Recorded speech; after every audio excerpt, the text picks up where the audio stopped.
할렐루야.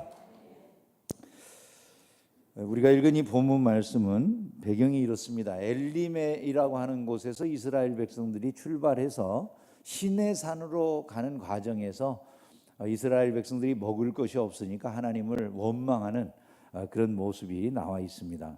근데 그 원망하는 이스라엘 백성들에게 하나님께서 양식을 주시겠다고 말씀하시는 내용이죠.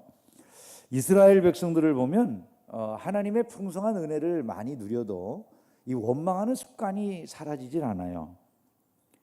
삶의 자세가, 원망하는 이 삶의 자세가 변하질 않아요. 참 흥미로운 일이죠, 그죠? 우리가 이스라엘 모습을 보면서 어떻게 이따구로 신앙생활하냐 이렇게 말하기가 쉽겠지만 사실 우리의 신앙생활도 좀 점검해 보면 비슷할 때가 많아요. 왜 사람들이 그렇게 불평하고 원망하는 일이 많은가? 이스라엘의 예를 통해 보면 먼저 이 이스라엘 백성들이 불평과 원망이 많은 첫 번째 이유는 이거예요. 늘 현실의 문제에만 집중을 하기 때문이에요. 받은 은혜를 생각하고 받은 은혜에 그 눈을 두고 사는 게 아니라 지금 내가 현실 속에서 당하고 있는 고통이나 어려움이나 이 문제에만 주로 눈길을 두기 때문에 항상 불평하고 원망할 일들이 많다. 이것을 우리가 알게 된다는 것이죠. 이들이 얼마 전에 하나님의 은혜 가운데서 마라가 변해가지고 하나님의 은혜 가운데 단물이 되는 역사를 경험했고, 또 거기에서 출발해가지고 불과 한 10km 갔더니 그 10km 밖에는 또 기가 막힌 오아시스가 준비되어 있어가지고 종려가 70주나 있고, 그리고 또 샘이 12이나 있는 그런 곳에서 풍성하게 먹을 것을 얻었거든요. 이런 것들을 금방 잊어버리는 거예요. 지금 당장 먹을 게 없다는 거죠. 하나님께서 이 모든 어려움 가운데 이끌어 주신 게 이유가 있겠죠.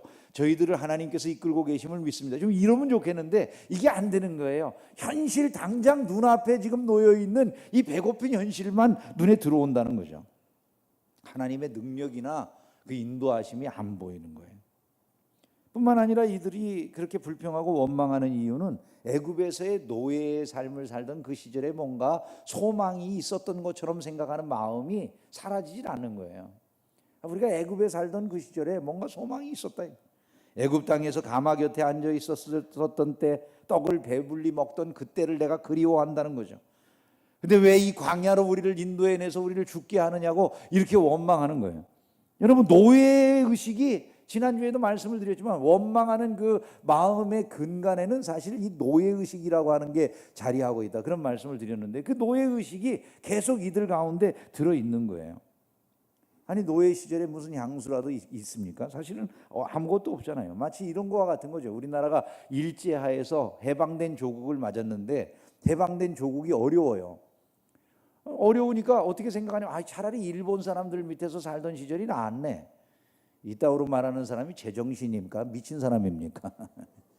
우리가 금방 생각해봐도 아는 거죠. 우리가 죄악된 세상, 우리가 죄의 노예로 살던 시절이나 세상의 노예로 살던 시절이나 마귀의 노예로 살던 시절로부터 구원을 받고 이제 새로운 삶을 살게 되었어요. 그러면 신자가 좀 생활이 어렵고 힘들더라도 나는 이미 자유로운 삶에 들어왔으니까 이 자유의 삶이 내게 너무나 소중해서 좀 어려워도 힘들어도 내게 주어진 이 자유의 삶을 나는 추구하면서 이 길을 끝까지 달려갈 겁니다. 이래주면 좋잖아요, 그죠? 근데 신자도 어느 순간에 갑자기 좀 어렵고 힘들면 어떻게 생각해? 내가 예수 믿는다고 좋아진 거 하나도 없어요.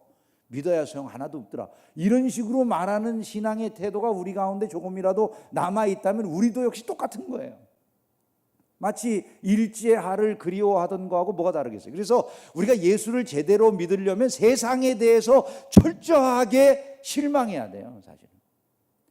예수를 제대로 믿는 사람은 누구냐면 세상은 죄덩이에 사로잡혀서 멸망할 곳이다. 그래서 장망성이라고 그러잖아요. 장망. 우리가 요즘 수요일 날 여러분 뭐 배우죠? 철로역정. 안 참석하니까 모르잖아요, 그죠? 대다수가. 참 안타까워. 우리 교인들이 많이들 이런 걸 나와야 되는데 장망성이라고 그래요. 장망성. 장망성이 뭐예요? 장차 망할 도성이다, 이런 얘기예요. 그러니까 세상을 그렇게 표현한 거예요, 철로역정에서. 우리가 살고 있는 이 세상은요, 여러분 영원하도록 존재하는 것은 아니에요. 장차 목사님 120 몇 층짜리 롯데타워도 지어지고 뭐 세상이 지금 살기 좋아지는 것 아닙니까? 이렇게 생각됐어요. 세상은 장차 이 모습으로 있는 게 아니라 하나님이 시켜서 완전히 새롭게 만드실 세상이라는 걸 믿으시기를 주의 이름으로 축원합니다. 아멘을 안 하시네. 믿거나 말거나 그게 사실이에요. 믿는 자들이 그 세상의 주인공이 되는 거예요. 잊으시면 안 돼요. 노예의 땅에 소망이 있는 것처럼 생각하기 때문에 사람의 마음에 불평이 있어요. 내가 세상대로 살아갔으면 뭐 이렇게 고생할 필요가 있어요? 그렇게 생각하는 마음. 예수 믿는다고 뭐 나아진 게 있어요? 죄와 세상과 마귀의 노예로 살던 시절이 재미가 있는 것처럼 느껴지고 거기에 여전히 소망이 있다, 이런 생각이 있으면 신앙생활하는 내내 불평이 있어요. 원망이 있어요. 근데 여러분, 이 세상의 일에 나는 완전히 실망했어요. 이건 더 이상 나에게 소망을 주는 곳이 아니에요. 여기에 살다 보면 어느 날인가 멸망할 거예요. 이걸 알면 절대로 우리가 신앙생활하다가 실망할 이유가 없어요. 왜냐하면 이미 나는 자유인의 길에 들어섰기 때문에. 그것이 우리의 신앙생활이에요. 이스라엘 백성들이 계속해서 불평하고 원망하는 이유는 이들이 신앙생활을 사실상 자발적으로 출발한 게 아니기 때문에요. 자발적으로 애굽을 벗어나지를 못했어요. 이 사람들은 사실은 모세를 통해서 자신들에게 은혜를 베풀어 주신 하나님의 전적인 은혜로 말미암아 그 땅에서 나온 거예요. 그러다 보니까 자기네들이 지금 이미 애굽 땅을 떠났어요. 노예된 삶에서부터 나와가지고 지금 자유인의 삶에 들어섰는데 이들이 그것을 갖다가 인지하고 깨닫는 데까지의 거리감이 있는 거예요. 이게 신앙생활에서 큰 문제가 되는 거예요. 우리 신앙인들이 여러분 꼭 예수 믿는 것 자체가 우리가 원해서 믿는 게 아니잖아요. 이 자리에 나온 분들도 많이 보면은 아내 따라서 십자군의 정신으로, 남편 따라서, 시댁 식구가 어떤 가진 전통이 그러니까 그렇게 시작을 하잖아요. 출발을 부모가 억지로 가라 그래서 부모님한테 맞아 죽을까 봐 나온 그런 친구들도 많이 있어요, 교회 보면. 근데 그렇게 왔어요. 그래서 신앙생활하면서 내 안에 예수님이 들어오긴 들어왔는데 그 예수님이 들어왔다 할지라도 자기가 지금 하는 것 자체는 여전히 자발성이 없는 거예요. 끌려서 신앙생활이. 그러다 보니까 그 신앙생활이 기쁨이 없어요. 불평이 많아. 좀 쉬고 싶은데 그냥 억지로 끌려가는 것 같아. 이런 마음들이 있다 보니까 거기에 행복이 없는 거예요. 그것을 내가 진짜 자유를 얻는 이것이 소중한 거구나, 그거 제대로 알게 될 때까지는 신자의 삶이라는 게 늘 그런 식이에요. 근데 여러분, 결국 내가 자유인으로 산다는 게 너무나 소중한 일이구나 라고 하는 것은요, 우리가 스스로 깨닫는 게 아니에요. 성령의 은혜로 말미암아 깨닫는 것임을 기억하시기를 주의 이름으로 축원합니다. 그래서 성령의 도움을 구하는 거예요. 주여, 나는 수준이 이래갖고 불평과 원망밖에 늘어놓지 못하고 있는데 내게 성령의 충만함을 주셔서 내가 얼마나 놀라운 하나님의 은혜를 입었는지, 하나님의 풍성한 사랑을 받고 있는지, 내가 받은 이 구속의 은혜라고 하는 게 얼마나 소중한 것인지 이걸 좀 제대로 알게 해주세요. 이렇게 기도하는 거예요. 바울 사도도 그런 기도를 하는 거예요. 내가 주님의 사랑의 높이와 깊이와 길이와 넓이를 좀 알게 해주십시오. 이렇게 기도하는 거예요. 왜냐하면 그것을 알아가는 것이, 그것을 풍성하게 느끼는 그것이 내 신앙이 깊어지는 것이고 내 신앙이 자라는 거거든요. 신자가 그것을 알아가는 그 삶을 위해서는 항상 성령의 도움을 필요로 한다는 것을 잊지 않기를 주님의 이름으로 축원합니다. 근데 참 흥미로운 것은 이렇게 불평하고 원망하는 이스라엘 백성들에게 하나님이 진노의 채찍을 내리셔야 될 것 같은데, 하나님이 진노의 채찍을 내리시는 게 아니라 그들에게 풍성한 양식을 도리어 주시더라는 거예요. 아니, 원망을 하나님이 들으셨습니다. 하나님이 영광 가운데 임재하셨습니다. 우리가 기대할 때 그 영광 가운데 임재하신 하나님이 내가 너희들이 불평하는 말과 원망하는 말을 다 들었다, 이렇게 말씀하신다면 그 다음에 두려워서 완전히 그냥 쫄아붙어 가지고 어디 쥐구멍이라도 있으면 숨고 싶은 마음이 들 것 같아요. 왜? 무서워서. 너 불평해? 부모님이 어디다 대고 불평이야? 이렇게 말 한마디 하면은 우리가 얼마나 두렵겠어요, 자녀들이요? 그 마찬가지로 하나님이 너가 불평하는 말 다 들었어. 네 원망하는 소리 다 들었어. 이러고 나타나셨으니까 무서울 것 같은데, 놀라운 게 그 하나님이 그렇게 나타나신 다음에 오히려 이들의 필요를 공급해 주시는, 내가 저녁에는 메추라기 보내줄게, 낮에는 너희들이 먹을 이 양식을 하늘에서 비같이 쏟아 부어줄 거야, 이렇게 말씀하시는 거예요. 그러면서 이 공급하심을 통해 하나님께서 풍성한 은혜를 주셨는데 그걸 통해 그들을 시험하신다고 말씀을 하시는 거예요. 어떻게 시험하십니까? 풍성하게 하늘에서 비같이 만나를 내려주신 다음에 그 만나를 거둘 때에는 한 오멜씩만 거두라는 거예요. 막 땅에 그냥 먹을 것이 넘쳐나는데 우리 사람들의 보통 반응은 넘쳐나면 많이 거두고 싶잖아요, 그죠? 근데 많이 거두고 싶은 그 백성에게 이 중에서 한 오멜씩만 거두라는 거예요. 하루 먹을 분량만, 6일째에만 이틀 분량을 주시는 거예요. 사람들이 그때 받는 시험이 결국 뭐겠어요? 하나님이 나의 삶을 날마다 인도하신다는 믿음을 그들이 가지고 있는가를 하나님이 달아보시는 거예요. 내 삶을 하나님이 이 광야라고 하는 곳에서 내가 쟁여놓지 않아도 날마다 공급하신다라고 하는 믿음으로 하루하루를 살아가느냐. 자, 이 만나가 오늘을 살아가는 우리들에게 어떤 의미를 가질까요? 오늘도 만나의 이적을 받는다면 좋겠죠, 그죠? 매일 만나가 내리면 감동이 없으시네. 저는 이 만나의 은혜가 오늘날 주어진다면 좋을 것 같지 아니 예를 들어 쌀떡이 벼더니 그냥 그 다음 날로 열어보니까 자동으로 팍 차 있고 통장에 돈이 떨어졌어. 그랬더니 통장에 저절로 어디선가 입금이 톡톡 되고. 할렐루야. 얼마나 좋겠습니까, 그죠?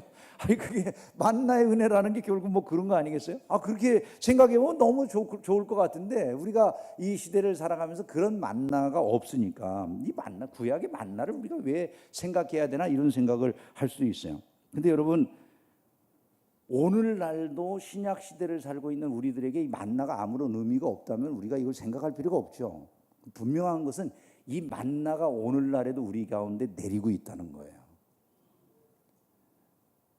아멘이 안 되죠. 왜냐하면 도대체 뭔 만나가 내게 주어졌느냐 별로 믿어지지 않잖아요. 근데 사실 만나가 우리에게 임하고 있어요. 아니, 무슨 만나가 우리에게 임했습니까?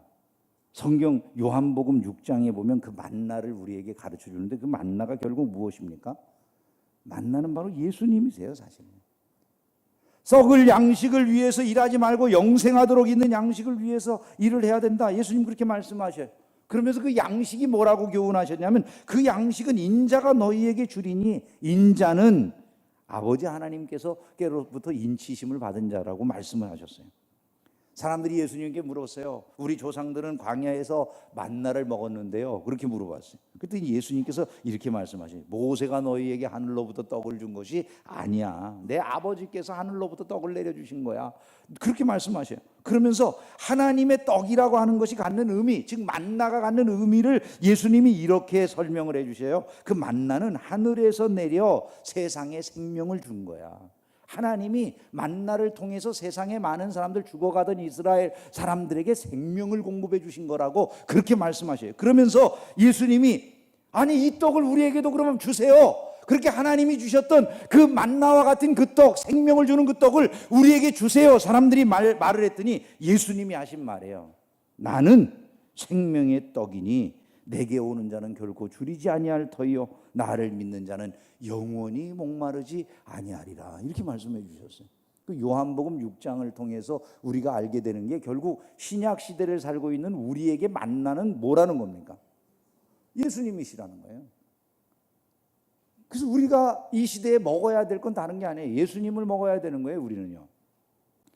여러분, 예수님을 드시는 신자들이 되기를 주의 이름으로 축원합니다. 어떻게 예수님 먹죠? 예? 예수님 어떻게 먹어요?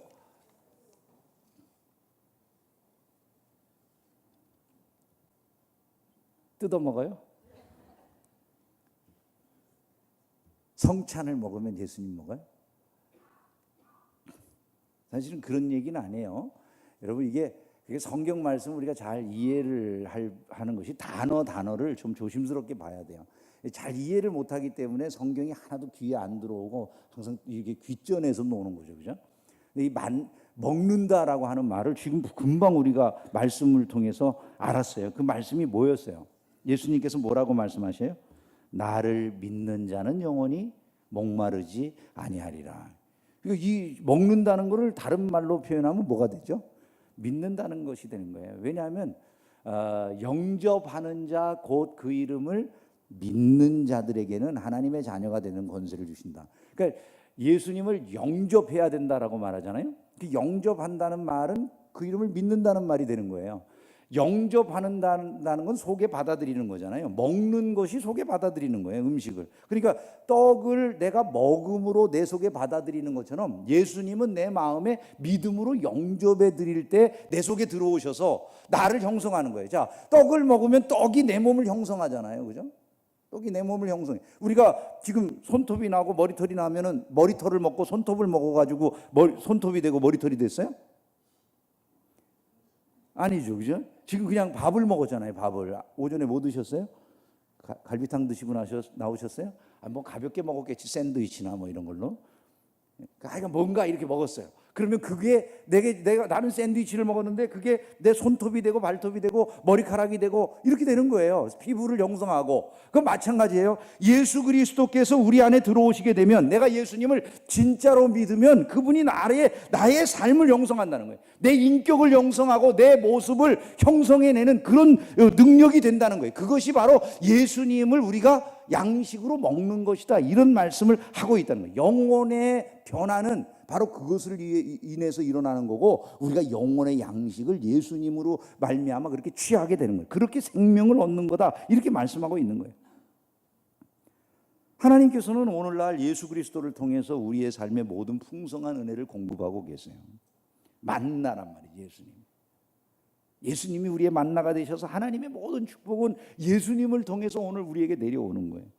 내게 오는 자는 결코 줄이지 아니할 터이요 나를 믿는 자는 영원히 목마르지 아니하리라. 신자가 세상에서 영혼의 양식을 얻는 길은 다른 데가 없어요. 다른 곳이 없어요. 구약 시대의 광야라고 하는 곳에서 양식이라고 하는 것은 오직 만나밖에 없었던 것처럼, 신약 시대에 우리가 이 광야와 같은 세상을 살아가면서 얻을 수 있는 유일한 양식이라고 하는 것은 예수 그리스도 한 분밖에 없다, 그 말이에요. 그분을 우리가 취해서 먹을 때, 즉 믿음으로 우리 안에 온전하게 받아들일 때 비로소 우리가 이 광야와 같은 세상을 살아갈 용기와 희망과 능력을 갖게 된다는 거예요. 밥 먹지 않으면 살고 싶은 생각이 안 나잖아요.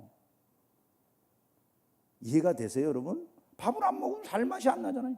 움직일 힘도 없잖아요. 손가락 하나도 까딱할 힘이 없잖아요. 금식 한 3, 4일 하다 보면은 아무것도 물도 안 마시면서 한 3일 정도 단식을 해버리면 여러분 어떤 생각이 드세요? 손가락 하나도 까딱하고 싶지 않잖아요. 씻기도 싫어. 가만히 누워만 있고 싶어. 사람이 그렇게 돼요.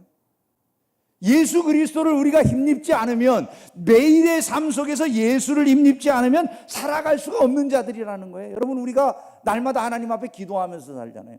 하나님, 하루도 기도하지 않고 사는 성도가 있을 수 있어요? 우리의 필요는 뭘로 우리가 다 간구해서 받아요? 기도로 간구해서 받죠, 그죠? 그럴 때 우리가 기도할 때마다 끝에 무슨 얘기로 마무리를 해요? 기도는 예수님의 이름으로 기도합니다. 그 말이 바로 이거예요. 우리는 매 순간 매 모든 일들을 예수님 없으면 살 수가 없는 사람입니다. 그 고백인 거예요. 그게 믿음으로. 나는 예수님 아니면 단 한 가지 일도 할 수 없는 사람이에요. 그게 바로 기도고, 그 고백이 그 예수님의 이름으로 기도합니다라는 거죠. 이게 주문이 아니에요. 주문이 아니에요. 여러분, 하나님께서는 예수 그리스도를 통해서 우리에게 그와 같은 은혜를 공급하고 계심을 믿으시기를 주님의 이름으로 축원합니다. 영적인 양식이 되시는 거예요, 예수님. 그러면 이 말씀이 오늘을 살아가는 우리에게 요구하는 것이 뭔가? 첫 번째, 이거를 우리가 좀 생각하면 좋겠어요. 원망하지 말자는, 원망하지 말자. 이 원망하는 습관을 좀 끊어내자는 거예요. 2019년 지난주에도 말씀을 드렸어요. 한번 다시 따라서 해봅시다. 원망하지 말자. 은혜를 알면 원망하는 게 비정상이라는 걸 알 수 있어요. 구원의 은혜를 아는데 어떻게 원망하겠어요? 내가 받은 구원의 은혜가 그토록 큰데, 내가 얻은 자유의 가치가, 죄로부터, 세상으로부터, 마귀로부터 얻은 자유의 가치가 그렇게 크다면 어떻게 원망하겠어요? 그죠? 하나님의 오래 참아주심, 그분의 사랑, 그 크기, 자기 아들을 주시기까지, 독생자를 주시기까지 날 사랑하신 그 사랑의 크기를 아는데 어떻게 원망하겠어요? 그죠? 하나님 앞에서 내가 얼마나 큰 죄인인지, 구원과는 얼마만큼 거리가 있는 사람인지, 이런 걸 알게 된다면 어떻게 불평을 하겠어요? 내가 구원받았다고 하는 이 은혜가 너무 큰데 말이죠.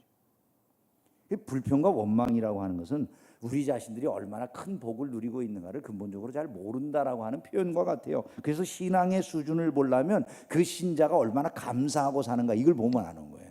그분이 뭐 목사냐 장로냐 권사냐 집사냐 이런 걸로 보는 게 아니라 그 사람이 신앙 수준이 높은 사람이구나 라고 하는 것은 그가 얼마만큼 감사하고 사는가. 범사에 감사할 줄 안다면 그는 신자의 수준이 높은 사람이에요. 신앙의 수준이 높은 사람. 그러나 범사에 뭐 장로든 뭐 목사든 뭐 권사든 무슨 직분을 가지고 있더라도 항상 불평과 원망이 그 입술에 많아요. 그러면 그들은 대부분 아직은 신앙생활에 한참 초보라고 말할 수가 있다라는 거죠. 근데 여러분 계속 성도가 불평하고 살면 어떻게 될까요? 복이 없어요. 복이 없어요.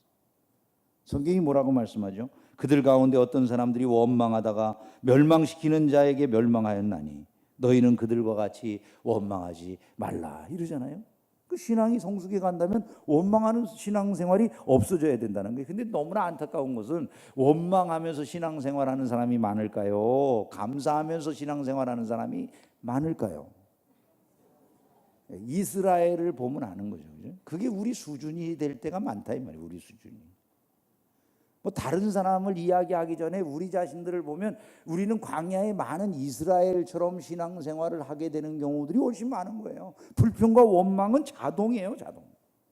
그러면 불평과 원망이 자동이니까 지금부터 아이 목사님 내가 감사한다는 거 얼마나 어려운 일인데 자꾸 감사하라고 그러세요. 그런 말씀 저한테 하지 마세요. 이렇게 우리가 반응을 해야 되겠습니까? 감사나 원망이 원망과 불평이 나온다면 우리 안에서 회개하면서 그래도 나는 신자니까 나는 하나님의 자녀니까 이걸 어떻게 해서든지 이겨봐야 되겠구나 이렇게 생각해야지 정상이겠습니까? 뭐 묻지 않아도 너무나 뻔한 얘기인 거예요. 신자는 신앙의 성숙을 이루어갈 책임이 있음을 믿으시기를 주님의 이름으로 축원합니다. 그래서 우리가 하나님 앞에 회개하는 거죠. 하나님, 저의 수준은 아직도 이렇게 모든 상황을 접할 때마다 불평하고 원망하고 하나님 앞에 화내고 이런 모습밖에는 내놓을 것이 별로 없습니다. 내 수준이 이런 것을 하나님 불쌍히 여기시고 나로 하여금 깨우쳐 알게 해주시고 주님의 사랑의 높이와 깊이와 길이와 넓이를 알려주셔서 원망하기보다 감사함으로 신앙생활하게 하여 주시옵소서. 이렇게 기도하며 살아가는 저와 여러분들이 되기를 주님의 이름으로 축원합니다. 성도는요 감사하는 것을 아주 자동으로 하려고 노력을 해야 돼요.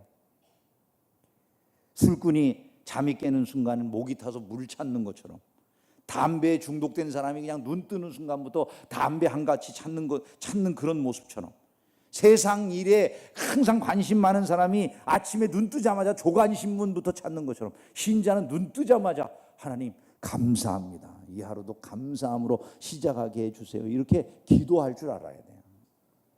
저와 여러분들이 그러한 것을 삶의 습관화하기를 주의 이름으로 축원합니다. 먹구름이 닥쳐오고 어두움이 닥쳐오고 모든 것이 끝나버린 것 같은 그 순간에도 굳굳하게 서서 우리가 주님의 은혜를 찬양하는 자가 돼야 되겠다 이렇게 자꾸 마음을 먹어야 된다는 거죠. 두 번째 마지막으로 불평과 원망이 나올 때는요 우리가 그것을 이기는 방법이 다른 게 없어요. 자꾸 예수님을 바라봐야 되는 거예요. 불평과 원망이 나오려고 하면 예수님 바라봐야 돼요. 왜 예수님을 바라봐야 됩니까? 우리는 예수를 먹고 사는 사람들이기 때문에 내 안에 예수님을 믿는 믿음을 점검해 보는 거예요. 한번 생각해 보세요. 여러분 구약 이스라엘 백성들이 광야를 바라보고 있는 동안에는 불평하고 원망해요. 그죠? 근데 풍성하게 만나가 내렸어요. 만나를 바라보는 순간에 뭐가 없어져요? 불평과 원망이 없어지겠죠. 그죠? 광야를 바라보면 불평과 원망이 나올 수밖에 없어요. 항상 불평과 원망이 나오게 돼 있어요. 근데 그 눈을 돌려서 이제 주님이 내게 내려주신 이 놀라운 만나를 바라보면 불평과 원망은 자동으로 사라지는 거예요. 신자가 똑같아요. 세상이 광야와 같아요. 우리가 살고 있는 이 세상. 그 광야와 같은 세상을 살아가는 신자가 불평과 원망이 느껴지는 게 광야를 바라볼 때예요. 근데 그 눈을 들어서 예수 그리스도를 바라보는 그 순간에 신자 안에 있는 이 불평과 원망이 사라질 수 있다라고 하는 것을 우리가 기억을 해야 된다는 거예요. 신자는요 그리스도의 사랑을 먹고 살아요. 그 십자가의 은혜를 먹고 살아요. 예수님이 날 사랑하신 그 사랑이 우리의 자신감의 근거예요.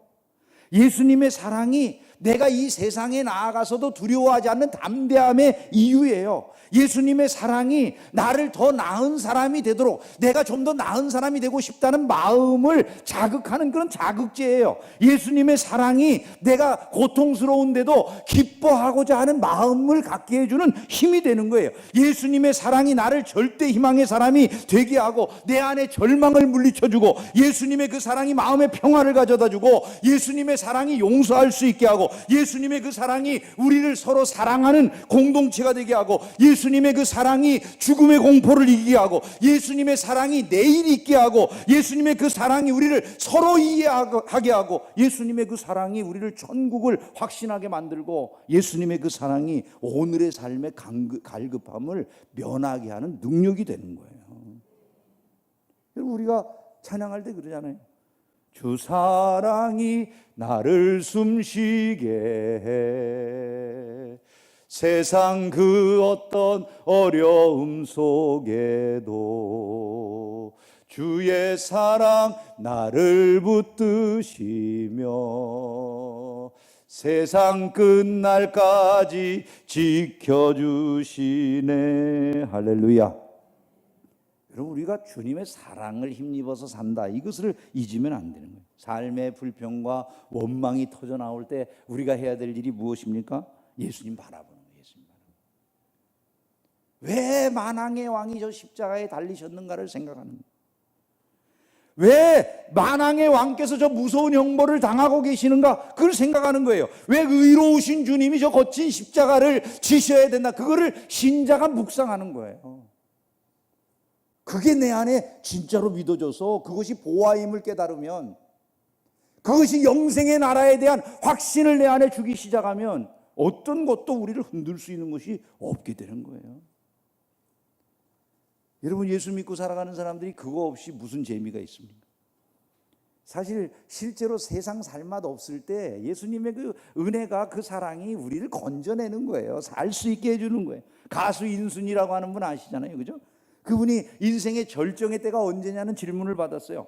사람들은 이 질문을 하고, 카네기 홀에서 인순이가 공연했던 그때 아마 인생이 절정이었을 거다, 이렇게 생각을 했어요. 미국의 카네기 홀에서 공연하는 사람 최고의 아티스트 아니면 못하잖아요. 근데 인순이가 거기에서 공연을 몇 번씩이나 했다고 그러니까 그때가 아마 인생의 절정이겠지, 이렇게 생각했어요. 근데 인순이가 그때를 절정이라고 말 안 했어요.